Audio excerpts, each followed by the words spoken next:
Well, welcome to the WestKoning Tasting Couch, where we're going to taste Delirium Noel, and we're going to pair it against my WestKoning Winter Ale. And yeah, so this one, once again, Delirium is a Belgian brewery, or it's a beer coming from Belgium. It's in the city of Mal and in East Flanders, Belgium. So, okay. And this is, if you know where that's at, you can catch their brews.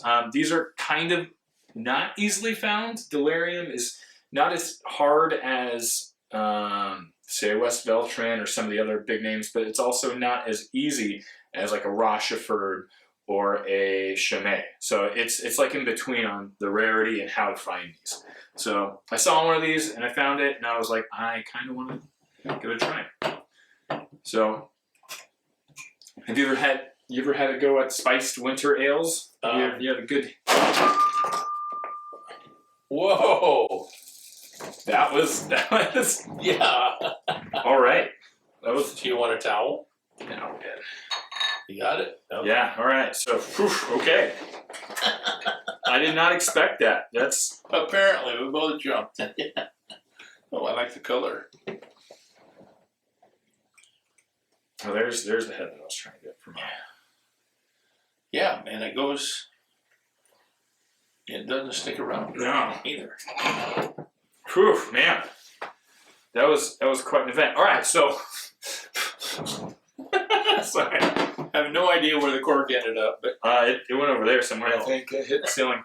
So this is, I mean, right off the bat. So this is, I think this is based off of a like maybe a dark strong or something. So it's a little bit lighter than my. So I'll pour 2 glasses. So right at the gate, if you can see the difference in color, like this one's a little like, so the Delirium's definitely a little rosier, a little red. Yeah. And then this one's definitely a little darker and not as a little bit more opaque, right? Oh, absolutely. So yeah, this other one, this Belgian beer is really clear. Yeah, this is quite clear. So give it a sniff. I can't really, because the carbonation's gone. Oh, you can get a little. Yeah, there's a little sweetness almost, right? Yeah. Oh, what does it remind me of? Reminds me of one of your. Oh yeah. I think I'm. Yeah, it's interesting. I don't know how to peg it just because of the. I might have to pour a little bit more, of course, right, just to get a better head. Yeah. But all right, cheers. Let's give it some taste and mouthfeel. Oh, it's really carbonated though. Mm-hmm. Yeah, that's actually very strange. That hit me a little off guard though. Yeah. Of how carbonated that is, right? Like that was. Which just bubbled up in your tongue. Oh yeah. Yeah. That was crazy. I mean, pleasant. But when you're not expecting it, because it doesn't look like it. Yeah. It's almost as surprising as the cork. Well, that's because I think I lifted it up there. I didn't cool it off before. So this is light. So it's very light. Mm-hmm. It doesn't sit in the mouth very heavy.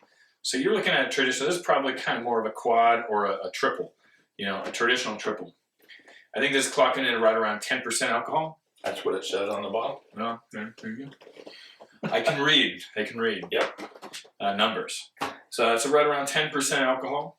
And you can taste it. It is a little boozy, you know. Like I think you can taste the booze a little bit, but it's not without like that spice. So that normal Belgian-y spiciness, right? But it doesn't have.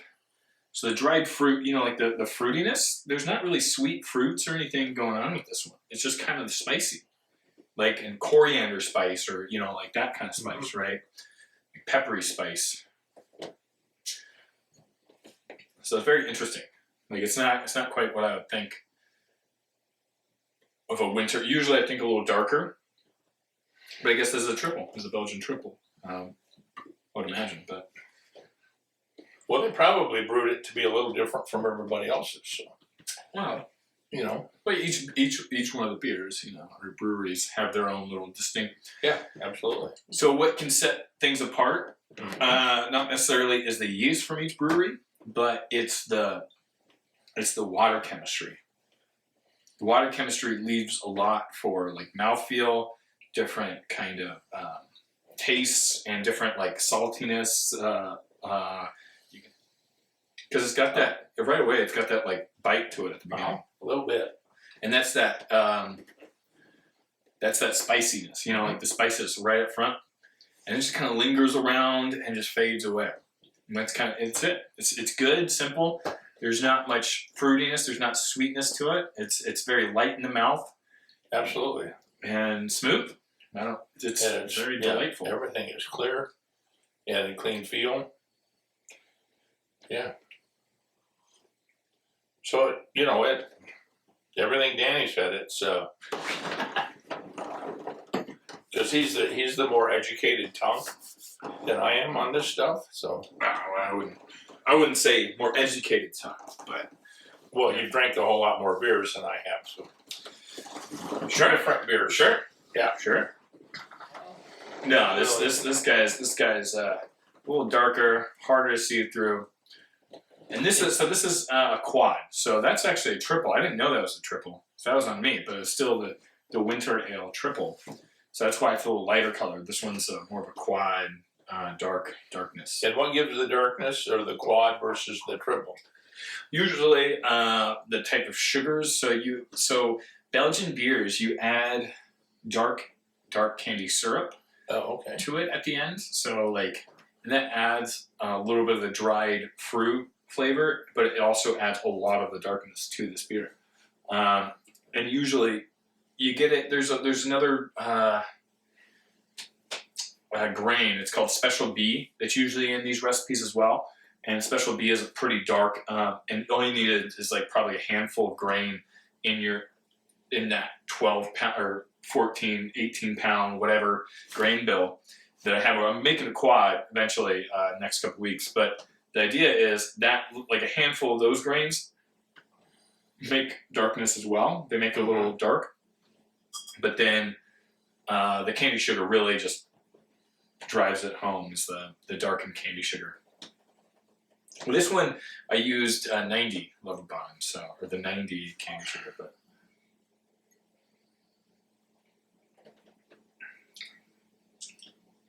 it actually tastes different. It does. So we had a glass before, a little bit, just so we could try it, and then having it after that, it tastes completely different, right? Yeah, that's strange. That is super strange. Well, it just stimulated my tongue just danced it did something different. So you can taste the spices right at the gate, again on this one, but it just had this weird texture. I think the tongue it's strange. It's strange. My brain doesn't know how to taste it. Yeah, it almost dances on the tongue. It feels like it's moving around on your tongue, right? Yeah, it's like tingly. Yeah. But it wasn't tingly the first time. Maybe it's the residue or something of that one. Maybe that woke up some taste buds that we weren't using. I don't think that's the way taste buds work, but yeah. I don't think they just fall asleep necessarily. I mean, sure, but this is, I would say, that beer enhanced this beer. Yeah.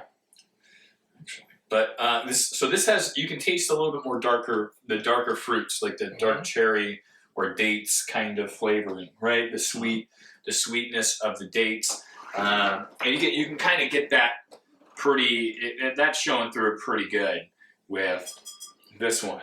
But this doesn't necessarily have those dark fruits.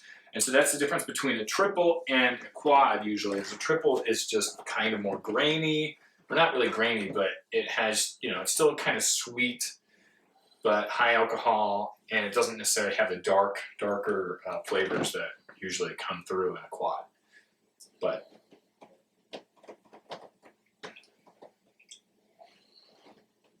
I think it just tasted more Christmassy. Oh, absolutely. And I'm trying to figure out the flavor. That was like nutmeg kind of flavor almost, right? Like a Christmas flavor, that's for sure. So there was like a cinnamony nutmeggy. Yeah, that's what I was just going to say. Was cinnamony. Is what I'm feeling. Yeah. This is so that's crazy to me that this one can bring out that is nuts. I'm pretty pumped about it. I mean, I should do a blend. Yeah. Yeah. So this is all right. So I actually like this one better, just because of the way. I mean, I probably should have cooled this down a little bit more, but that's on me.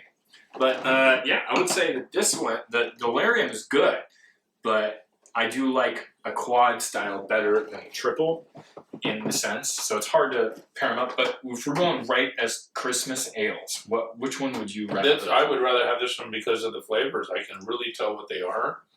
The way it feels on the tongue, like the dancing or whatever you want to call it. That was great. That's nuts. The way the tongue, as you put it in your mouth, and I like the flavor now, even after, you know, a couple minutes of not having it there, it's still lingering on my taste buds. Yeah, and it's a delightful, wonderful flavor that this beer just added to it, though, which is kind of... Now, did that change this beer by having that beer? It wasn't as shocking. I think it was. I think it made this more flat. You know? Yeah. So, see what I'm saying? Just kind of like, oof. Yeah, it's like that beer had been open for a while. Yeah, exactly. Yeah, exactly. So it's kind of like it flattened it out. Whereas at first, I remember when I tasted this, it was just like boom. There was like carbonation, even though it didn't look carbonated. Remember, it had that like bubbly flavor, and I think that's kind of gone now. Maybe because it was opened or sat for a few minutes. I don't know. But I would go with my the Grote. So the Grote Winter Ale is and you know, tomorrow's Friday night, so New Year's Eve, so you don't come over for the bar's probably not open tomorrow. well, I mean, bars are probably gonna be open. I mean, New Year's but the party. tasting room is not probably open. Oh, yes. As So- you have on most Friday nights. So it's actually not this Friday. It's next Friday. So I'm next Friday. The Grote is going to be on tap, Mm-hmm. and also I have a Elefas triple that's on tap right now too. That's more of like a farmhouse than triple. Still a good, crisp, clean beer. And it's this one. This one racks in at about a 10.5. So a little bit more alcohol than the Belgian. But also, like, that one definitely has aged longer because you can feel like it's a little bit more round, where mine's a little bit more sharper, I feel like. Maybe, I don't know. Yeah, like Maybe it's had more time for the flavors to meld with each other. Yeah, so when aging beers does, first of all, the hops go away. So if you ever have the idea of aging a beer, you never want to age a hoppy beer. So anything, an IPA or a pale ale, it'll just turn into a very malty beer. Okay. What that means is like that stringent flavor of the hops that it's made to have is going to end up getting lesser and lesser the more you age a IPA or whatever. So the idea is you want to drink an IPA pretty much right after you get it. So you buy it, you drink it within the first couple of weeks. That's ideal. So you don't necessarily want to age those beers. Now these beers like Trappist or even Belgian Abbey Ale style beers, the reason why you can age them is because first of all they are very usually higher alcohol content. Mm-hmm. So the higher alcohol content, instead of being boozy and the very like alcohol flavor, you know, like the oof, it rounds off that edgy flavor a little bit better. It rounds off so it's a little bit more smooth and not so sharp. Then you have, that's what happens when you age it. And also most of these are bottle conditioned. So the bottle conditioning actually makes it so it's still alive. So each one of these bottles, usually that's shipped from Belgium, is have a little yeast in them, and they're still active. They're still using some of the sugars. Yeah. Yeah. So we can actually harvest yeast from the bottom of this and use it to brew another beer if we really wanted to. I mean, I can't cultivate yeast here necessarily, but I mean, in WestKoning, we haven't gotten that advanced yet. Not that far. Yeah. Someday. But yeah, Like this is a great one. That's why it's called the Grote. Grote is, I think, oh man, what was it? Dutch. No, it's Dutch. Yes, Grote is great for Dutch. That's right. Which, Flemish, Dutch, French, these are all like the Romance languages. Well, they're all kind of like weird, homogenous kind of style languages together. But so this was the Delirium Noel versus the Grote WestKoning Winter Ale, and I would say the WestKoning Winter Ale won out. Yep. And it's not due to this being a bad beer. They're very different beers, but I would say this is still a good beer, but not quite up to. I don't know. Get some head in there a little bit. Yeah, but it goes away so quickly. And that's, I think, because it's been aging a little bit, so it's just got some age to it. Yeah, it's more of an old school beer. Yeah. Which is it's like everything about it's great, but it's not as great as my Grote.